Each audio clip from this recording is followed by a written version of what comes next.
All right, so you want to hear about that whole Hollywood shit show back in 23? The SAG-AFTRA strike. Yeah, that's the one. Actors bailing on their own premieres. Like, what the fuck was Oppenheimer thinking? It was insane. We got articles, we got opinions, hell, even some leaked crap about all this. Ready to dive in. Let's do it. So, Hollywood's always been a cutthroat business, but how did we go from those comfy network TV deals to this streaming free-for-all where nobody's getting paid shit for residuals? Well, think back to how it used to be. Actors and writers got those sweet residuals every time their show ran on network TV. Yeah, the good old days. Right. But then those streaming giants like Netflix and Amazon came along and screwed up the whole system. You could watch a show a million times and the creators wouldn't see a dime. In the studios, those greedy bastards were probably loving it. Oh, absolutely. They tried to sell it as some kind of new frontier, a whole new model. But for actors and writers, it meant a huge chunk of their income just vanished. Remember the Writers Guild strike back in 2007? That was about the exact same bullshit. Writers fighting for streaming residuals, and guess what? It cost Los Angeles a shitload of money, like $1.5 billion. Damn, a taste of what was to come. Exactly. So streaming basically said, fuck you to residuals, and everyone kind of saw it coming. But then there was another monster lurking in the shadows, right? The one that really made everyone shit themselves. AI. Bingo. Yeah, that's when the real panic set in. Like, holy shit, are we all going to be out of a job? Oh, Imagine some studio exec telling you a computer can just steal your face, your voice, your whole performance, and use it forever without paying you a single cent. it's like a Black Mirror episode gone wrong. Wasn't there something about scanning background actors for a day's pay and then owning their digital likeness forever? That was the rumor, and it freaked everyone out. The AMPTP, basically the studio mafia, Yeah. the Alliance of Motion Picture and Television Producers, tried to deny it, but the damage was done. Suddenly, actors were picturing a future where they're just a bunch of goddamn ones and zeros. Fucking terrifying. And meanwhile, you got these studio execs raking in millions while they're telling actors their demands are unrealistic. Bob Iger, the Disney bigwig, what a piece of work. Oh, Iger. Earning $27 million a year while lecturing actors about being out of touch? The hypocrisy was unbelievable. Unfucking believable. And then there's that leaked quote from some AMPTP asshole saying they were basically waiting for actors to lose their homes before they'd budge. What a bunch of heartless pricks. Seriously. So on one side, you have those money-hungry vultures, and on the other, the actors, led by the one and only Fran Drescher. The nanny. I heard those picket lines were a goddamn circus. Oh, man, they were wild. Fran leading chants outside Netflix, Jason Sudeikis hanging out with the naked cowboy, A-listers everywhere you looked. It was like some bizarre Hollywood fever dream. Sounds about right. So let's talk about, all right, so last time we were talking about how this whole strike got started, streaming, screwing up residuals, AI making everyone lose their shit. But let's get back to that background actor scan thing. Still creeps me the fuck out. Yeah, it's like some dystopian nightmare, man. Imagine you're busting your ass as a background actor, barely making ends meet, and then some studio suit tells you they're going to scan you for like a day's pay, and then bam, they own your digital face forever. Like a fucking clone army of actors they can control with a click. Exactly. Like human actors are disposable, just plug and play. No strings attached. Right. It's fucked up. What a bunch of soulless pricks. And it all plays into that bigger fear about AI taking over the whole industry. Yeah, I mean, we're already seeing it with those creepy deepfakes and those virtual influencers raking in millions of followers. It's like reality is turning into one giant simulation. It makes you wonder, what's even the point of being an actor anymore? Right. If some algorithm can do your job better and cheaper, who needs you? Exactly. This strike was about more than just money. It was about the soul of the industry, the value of human creativity. Actors fighting for their livelihoods, their dignity, their right to even exist in a world run by technology. Heavy shit, man. Yeah. Okay, enough with the existential crisis. Let's talk about some real-world bullshit. Remind me about Treegate again. That whole thing was just ridiculous. Oh yeah, Treegate. So Universal Studios, in their infinite wisdom, they decide to trim the trees outside their studio. Right when the strike's heating up. Of course, they claimed it was routine maintenance, Bullshit. but everyone knew it was a big fuck you to the strikers. It was so petty and obvious. Like, seriously, you're going to mess with people's shade in the middle of a Los Angeles summer. Yeah, real classy move. At least the city hit him with a fine for breaking those tree laws. Parts of bitch, right? It was a small win, I guess. But what really stood out to me about this whole strike was the solidarity. You had A-listers Meryl Streep, George Clooney standing with working actors who were struggling to pay rent. Powerful message, right? Yeah, and then those A-listers offered to pay more in union dues to help out the little guys. That was a class act. Too bad Fran wasn't feeling it. What was up with that? Honestly, I'm still confused about that one. Maybe she thought it would cause problems within the union? I don't know. Hollywood politics, man. It's a mystery. Totally.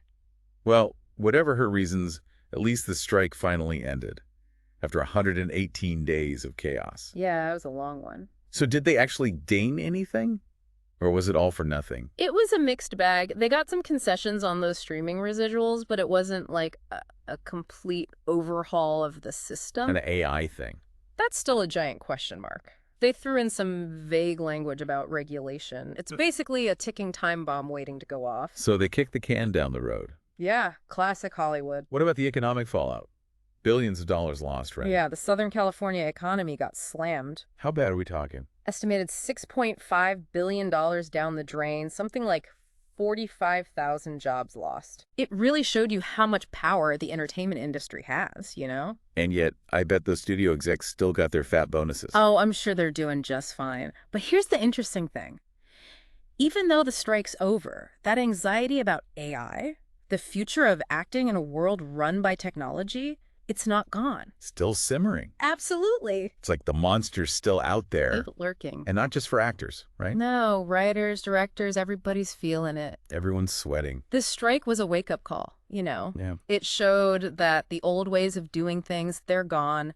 The power dynamics have shifted. The future of entertainment, it's up for grabs. And it's not just a Hollywood problem, is it? No. This strike messed things up all over the world. Yeah. Productions in Australia, Singapore, they all got caught in the crossfire. Right. We're talking about a global industry now. What happens in Hollywood, it affects everybody. Aussie actors, Singaporean sound engineers, you name it, it's all connected. And that's something we're going to get into more in the last part of this deep dive.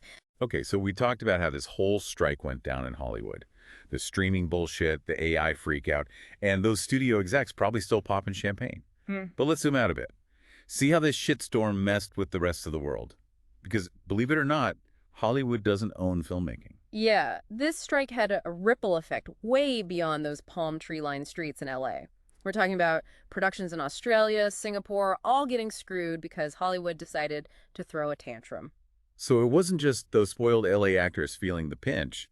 What went down in those other places? Give us the dirt. Okay, take Australia, for example. Their film industry depends a lot on American productions. When the strike hit, projects like Mortal Kombat 2 and Apples Never Fall, which were filming down under, they had to shut down. Imagine being an Aussie actor or a crew member, busting your ass, and suddenly your job's gone because of some drama in Hollywood. Talk about a kick in the balls. All those jobs lost, money dried up. It's like Hollywood sneezed and the rest of the world got a goddamn cold. It really shows you how connected the global entertainment industry is now. What happens in Hollywood doesn't stay in Hollywood. It's a global game, and everyone's playing by Hollywood's rules, like it or not.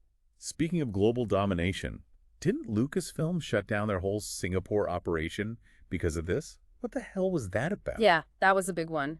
Lucasfilm, the Star Wars guys, they had this huge studio in Singapore, and they just pulled the plug. Officially, they blamed economic factors, but the timing was pretty damn suspicious. Right in the middle of the strike, it felt like they were sending a message, don't fuck with us or we take our toys and go home. So basically they threw a hissy fit and fucked over a bunch of people in Singapore. Like they were playing a real-life game of Monopoly, buying up properties, then flipping the board when things didn't go their way. Yeah, it was a brutal reminder of how much power these big studios have and how easily they can mess with people's lives all over the world. And it makes you think, what's the future of global filmmaking? Are we heading towards a world where Hollywood calls all the shots and everyone else is just fighting for scraps? It's a scary thought. But hey, at least the strike is over, right? Everyone's back at work, making those big-budget blockbusters and shitty reality shows. Back to normal. Well, not really. The strike might be over, but the fight's not. The problems are still there. Streaming screwing with residuals, AI threatening to replace actors, studios treating everyone like shit. So what's the takeaway here? What did we learn from this whole Hollywood shit show? For one thing, it shows that the fight for fair pay and decent working conditions in entertainment, it's a global fight. It's not just about American actors and writers, it's about creative people everywhere, trying to make a living in an industry that's constantly changing, and not always in a good way. And with AI breathing down everyone's necks, That fight's only getting harder. What's the plan? How do we stop Hollywood from turning into a robot factory? That's the million-dollar question, right? But I think this strike showed that if we stick together, we can make a difference. Actors, writers, crew members, they all banded together and said enough is enough. And they made the studios listen, at least for a little while. So it's all about solidarity, right? Sticking together, fighting the good fight. Exactly. Because at the end of the day, this isn't just about Hollywood, it's about the future of entertainment, the future of storytelling, the future of human creativity in a world where technology is taking over. Well, that's a pretty heavy thought to end on. But I guess that's the whole point of this deep dive, right? To make people think, to question things, to get pissed off, and maybe even do something about it. So there you have it, folks. The 2023 SAG-AFTRA strike.